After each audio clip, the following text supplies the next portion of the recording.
ഒരാണ്ട് നീണ്ട പ്രാർത്ഥനകൾക്ക് സാഫല്യമേകിയുള്ള ആറ്റുകാൽ പൊങ്കാല മഹോത്സവത്തിന് ഇന്ന് 3 നാൾ മാത്രം. ക്ഷേത്രനടയിലെത്തുന്നവർ ആറ്റുകാൽ അമ്മയുടെ ഇഷ്ടവഴിപാടായ നാരങ്ങാ വിളക്ക് തെളിക്കാതെ മടങ്ങാറില്ല. അമ്മയ്ക്ക് വിളക്ക് തെളിയിച്ചാൽ സർവ്വദുരിതങ്ങളും അകലുമെന്നാണ് വിശ്വാസം.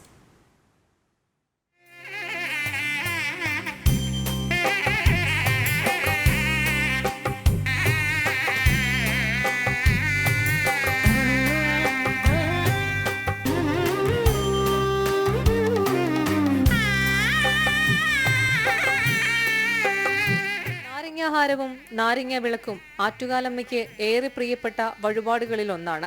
ക്ഷേത്രനടയിലെത്തുന്നവരിൽ ഭൂരിഭാഗവും വിളക്ക് തെളിയിക്കാതെ മടങ്ങാറില്ല.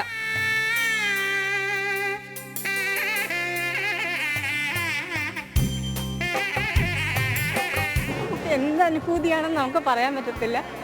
നമ്മളെ പൂ പോലെ ഇങ്ങനെ പഞ്ഞി പോലെ നമ്മുടെ മനസ്സിൽ നിറഞ്ഞു നിൽക്കുകയാണ്.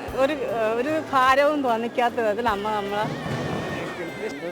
അമ്മേരെ ഐതിഹ്യങ്ങളെല്ലാം മനസ്സിൽ വെച്ചുകൊണ്ട് നമ്മളെ കുടുംബത്തിന് ഐശ്വര്യം ഉണ്ടാവണേ, ആർക്കും ഒരു അസുഖവും വരുത്തല്ലേ. ഓരോരുത്തരും ഓരോ നേർച്ചകളും നേരും. അക്കൂട്ടത്തിൽ നാരങ്ങ വിളക്ക്. നാരങ്ങയിൽ കുങ്കുമം ചാർത്തി വിളക്ക് കൊളുത്തി മനമുരുകി പ്രാർത്ഥിച്ചാൽ ഉദ്ദിഷ്ടകാര്യസിദ്ധി ഉണ്ടാകുമെന്നാണ് ഭക്തരുടെ വിശ്വാസം. വർഷം കുറേ അനുഭവിച്ചതുകൊണ്ട് ആ തുടക്കം ഇവിടെ നിന്നായിരുന്നു. ഒടുക്കവും ഇവിടെ നിന്നായിരിക്കണം. അതങ്ങനെയാണ് വിചാരിച്ച് ചെയ്യണത്. 3 ദിവസം ഇവിടെ നിന്ന ഒരു സംഭവം ഉണ്ടായിട്ടുണ്ട്. എനിക്ക് രാത്രിയും പെട്ടെന്നൊരു അസുഖം പോലെ വന്ന് പിന്നെ ഇവിടെ നിന്ന് പോകില്ല. അസുഖമല്ലായിരുന്നു, ഇപ്പോൾ ഇങ്ങനെ പോകണം. എങ്കിലും എത്ര തിരക്കാണെങ്കിലും വരികയും ചെയ്യും, പൊങ്കാലയിടും, നാരങ്ങ കാണുന്നതൊക്കെ ചെയ്യുകയും ചെയ്യും. ക്ഷേത്രത്തിൽ മറ്റലങ്കാര ദീപങ്ങൾ ഏറെയുണ്ടെങ്കിലും നാരങ്ങാ വിളക്കിന്റെ പൊൻപ്രഭ ഒന്ന് വേറെ തന്നെയാണ്. ചൊവ്വ വെള്ളി ദിവസങ്ങളിലാണ് വിളക്ക് തെളിയിക്കാൻ കൂടുതൽ പേരെത്തുന്നത്.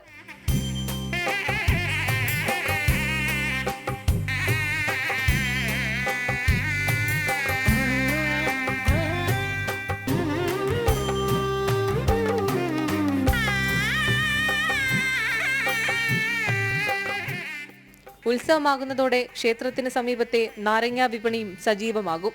ഈ മാസം 25-നാണ് ചരിത്രപ്രസിദ്ധമായ ആറ്റുകാൽ പൊങ്കാല. മറ്റലങ്കാരങ്ങളെക്കാൾ ക്ഷേത്രത്തിന് പൊൻപ്രഭയാണ് ദേവിയുടെ ഇഷ്ടവഴിപാടായ നാരങ്ങ വിളക്കിന്.